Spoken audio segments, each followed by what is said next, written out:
everybody, this is the Wikstrand. So, the movie of today is Pinocchio.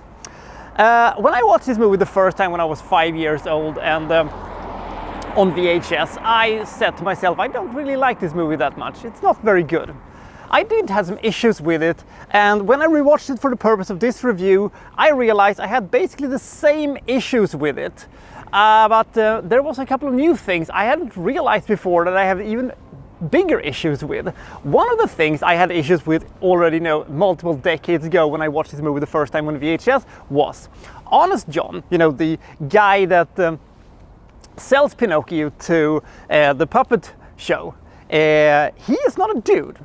He's a talking fox. Why isn't he on stage? I think that a live puppet is one thing, but a talking fox, that is something that would draw serious amounts of money. But somehow he's not deemed worthy enough to be on Stromboli's puppet show. The other thing is that, which I didn't realize at the time, was that Jiminy Cricket is a bit of a horny creep. He wants to bone everything. He wants to bone the Blue Fairy. He wants to bone Stromboli's Kang dancing puppets. He wants to bone the inanimate object, the clock thing that Geppetto has made. Whatever the ass is, a supreme being or an inanimate object.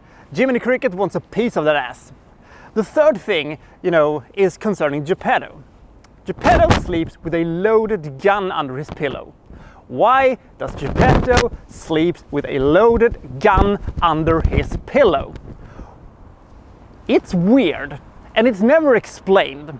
Maybe he could have used that gun, to not been swallowed by Monstro. I don't know.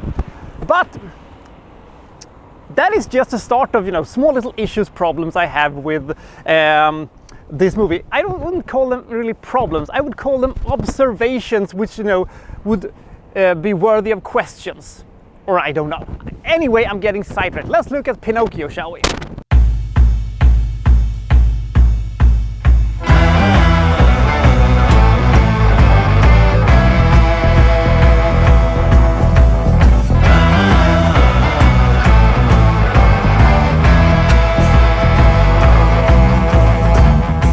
We are in, I think, Italy, and Geppetto is this dude who is very good at, making things, and he has just made a wooden puppet. And for some reason, he wished upon the star that, Pinocchio could be a real boy. Why doesn't he ask for a house of gold or a rocket car of some description? I don't know. But the Blue Fairy comes down and, turns Pinocchio into a, talking puppet, but still not a real boy.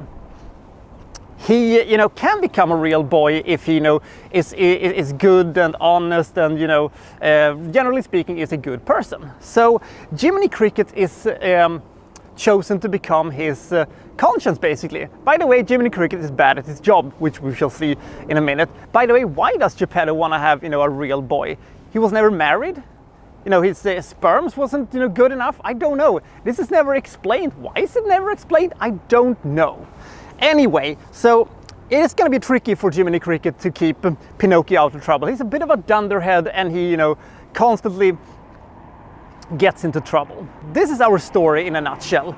Pinocchio is in a world full of temptations, trying to become a good boy, and Jiminy Cricket is trying to, save his soul or whatever he's trying to do. The problem with this movie is that there is a lot of stretches of, times where really nothing of importance is happening. Lots of things could have been straight up cut.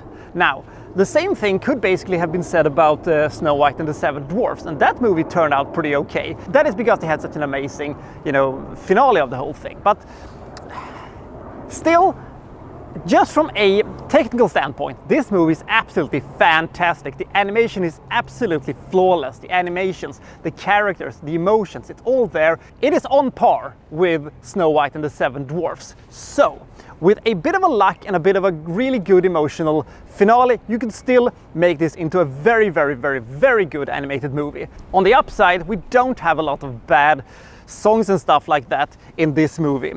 By the way, is the Actor's Life for Me section, where that Honest John and his bumbling sidekick who never speaks but is kind of funny has with Pinocchio when he's going to be sold to Stromboli. Is that the origin of yo ho ho, a pirate life for me thing, or is that song come from an even earlier song? This leads to a legit problem with this movie: the villains. Because Honest John, he's a really good villain. He's a fun villain with a fun sidekick. We also have the evildoer, with his donkey Pleasure Island thing. We'll get to that in a second. That is, by the way, really fucked up. But the entirety of the middle of this movie, the second act of this movie, counts for diddly dick in the end. It's just a bunch of things that happens that has no bearing whatsoever on the overall story. Sure, Pinocchio has some problems and stuff like that, and Jiminy Cricket tries to save him.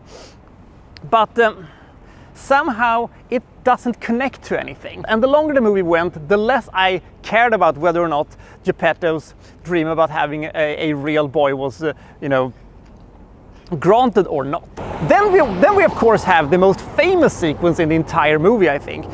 Because we have this evildoer that tells Honest John that he wants boys that has been bad to, be taken to a place called Pleasure Island, which is a deeply disturbing name for a place to have children at, but it is basically you're allowed to do whatever you want. However, if they stay too long on Pleasure Islands, these juvenile delinquents are turned into donkeys who are then sold into slavery and salt mines and horrible stuffs like that. And the sequence when Lampy is turned into a donkey is a really, really frightening one. I still remember this from the last time I saw that movie. It is really, really, really horrible. And the thing is, we're having one of the worst villains in the history of Disney, and we never see him again, and he never gets his comeuppance, and he has nothing to do with the finale of this movie.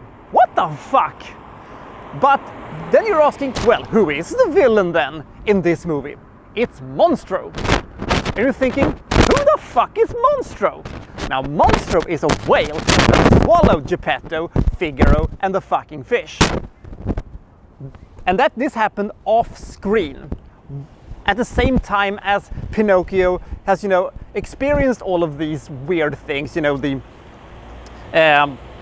Pleasure Island thing and Stromboli's puppet theater and, other stuff, I suppose. So then we just have a finale with them fighting against Monstro, a character we've never seen before and we don't care about. It reminded me a little bit about James and the Giant Peach, because we have this cutaway sequence when all of a sudden we're informed that James' entire family has been killed because a gigantic rhinoceros came and killed them. And I was thinking, what? It is essentially the same thing. It is completely out of nowhere, it is never explained, and we never get to see him again. So, I'm rambling a bit, but in the end, Pinocchio is a very, very good movie from a technical standpoint. The animation is great. I think that the voice actors are good, and everything that is not about the story, it's good. You have good villains, but they don't accomplish anything with them. But outside the fantastic animations, there isn't really anything to latch on to. The story is all over the place, and lots of stuff that is set up is not paid off. And you also have the problems with the fact that you don't care after a while. You don't really care what's going to happen to any of the characters in this one, and you don't care about Monstro because he has not been set up. And the villains that you do have, you never see them again. I can understand why Pinocchio is viewed today as an immortal classic. I just don't think it is worth it. If you're a completionist who want to see all of the Disney animated features and haven't seen this one, see this one. But be warned, it is not as good as it is made out to be. I think it was a bit boring, and when it wasn't boring, it was merely confusing, and when it wasn't confusing, you just didn't care. I wonder how many parents in Italy are crying their eyes out, searching for their, precious little juvenile delinquent who is now a donkey. Questions that will be never answered. Fantastic animation. This movie hasn't aged today from a technical standpoint, but I cannot give this movie anything more than 26 points. It isn't a terrible movie, far from the worst that Walt Disney has ever made, but damn, this was not very good. So I'll see you next time from, well, so-and-so reviewing, well, such and such. Thank you for watching. Thank you very much. Yo, ho, ho. This time for me.